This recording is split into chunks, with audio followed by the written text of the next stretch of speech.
नमस्कार. सुवर्णास किचनमध्ये तुम्हा सर्वांचे खूप खूप स्वागत आहे. सध्या नवरात्री जवळ आलेली आहे आणि नवरात्रीमध्ये 9 दिवस उपवास असता आणि 9 दिवस साबुदाणा तर तुम्ही खाऊ शकत नाही. अशा वेळेस तुम्हाला काय खावे हा प्रश्न तर पडतच असेल. उपवासामध्ये रोज-रोज साबुदाणा खाल्ल्याने अनेक प्रॉब्लेम येतात. तर त्यासाठी मी तुमच्यासाठी अगदी पौष्टिक रेसिपी आणली आहे आणि त्यासोबत चविष्टसुद्धा.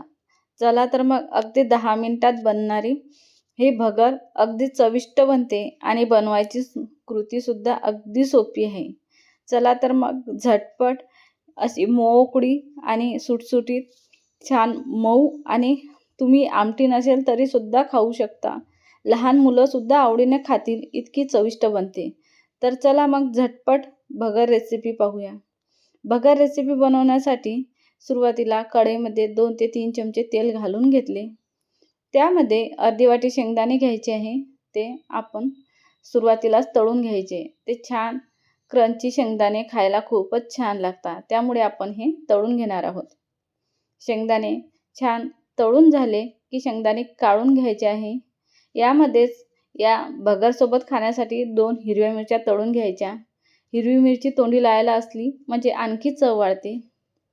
2 हिरव्या मिरच्यासुद्धा मी यासोबतच तळून घेतलेल्या आहे. मिरच्या काढून घ्यायच्या. आता याच कढईमध्ये 1 चमचा जिऱ्याची फोडणी घालायची. तुम्ही जिरे खात नसल्यास स्किप करू शकता. त्यानंतर 6 ते 7 मिरच्या मी बारीक कट करून घेतल्या होत्या, त्या घालून घ्यायच्या आहे. जिरे आणि मिरच्या थोड्या परतून घ्यायच्या. त्यानंतर 1 मीडियम आकाराचा बटाटा साल काढून कट करून घेतला होता. तो पाण्याने स्वच्छ धुवून नंतर तो सुद्धा यामध्ये घालून घेत आहे. बटाटा मिनिटभर तेलावर परतवून नंतर यावर झाकण ठेवून 2 ते 3 मिनिटाची वाफ काढायची आहे. बटाटा मऊ होतोय तोपर्यंत मी भगर स्वच्छ धुवून घेणार आहे. 1 वाटी भगर घेतला आहे. तो पाण्याने 2 ते 3 वेळा स्वच्छ धुवायचा आहे. स्वच्छ धुवून घेतलेला आहे. आता बटाटासुद्धा मऊ झालेला आहे. तुम्ही बघू शकता बटाटा सॉफ्ट झालेला आहे. आता यामध्ये हा भगर घालून घ्यायचा आहे आणि 2 ते 3 मिनिटं तेलावर छान परतवून घ्यायचं आहे. मी बाजूलाच पाणी गरम व्हायला ठेवले होते. 1 वाटी भगरसाठी 2.5 ते 3 वाट्या पाणी लागते. भगर तेलावर छान परतवून घ्यायचा आहे. भगर व्यवस्थित फुलला म्हणजे तो शिजल्यानंतर छान मोकळा होतो. तर ही ट्रिक तुम्ही नक्कीच वापरून पहा. कारण भगर छान परतवून घेतला तेलावर तो छान परतल्यामुळे फुलतो आणि त्याची उसळ किंवा भगराचा भात करतो आपण, तो अजिबात चिकट होत नाही. त्यामुळे तो अगदी सुटसुटीत राहतो. कितीही थंडा झाला तरी तो खाताना घास अटकत नाही. तर याकरता तुम्ही भगर व्यवस्थित भाजून घ्यायचा आहे. भगर भाजून झाल्यानंतर यामध्ये आपण गरम पाणी घालायचं आहे. थंड पाणी अजिबात घालायचं नाही, नाहीतर तो अगदी असा लगदा होतो. त्याकरता गरम पाणी घालायचं म्हणजे अगदी 2 मिनिटात आपल्या भगर शिजून येईल. मी 2.5 ते पावणे 3 वाटी पाणी घातलं आहे. तुम्ही सुरुवातीला 2.5 वाट्याच पाणी घाला, लागले तर थोडं नंतरही घालता येते.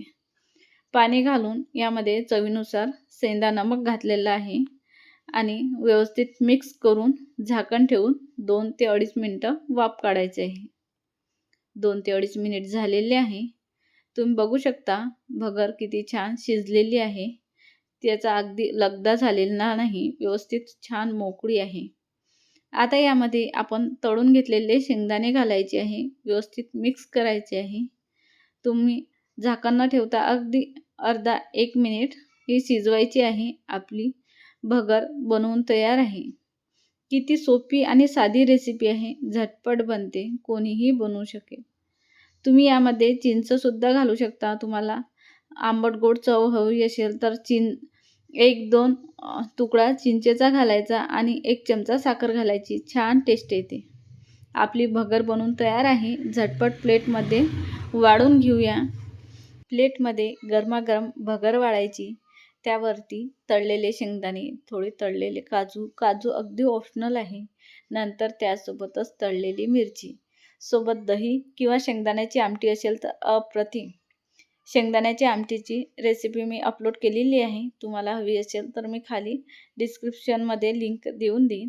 तुम्ही नक्की बनवून बघा. तुम्हाला पण खूप आवडेल. तर तुम्हाला ही भगर रेसिपी कशी वाटली आणि आवडली असेल तर लाईक करायला विसरू नका. चला तर मग अशाच नवीन नवीन रेसिपीसाठी हे चॅनल सबस्क्राईब करा.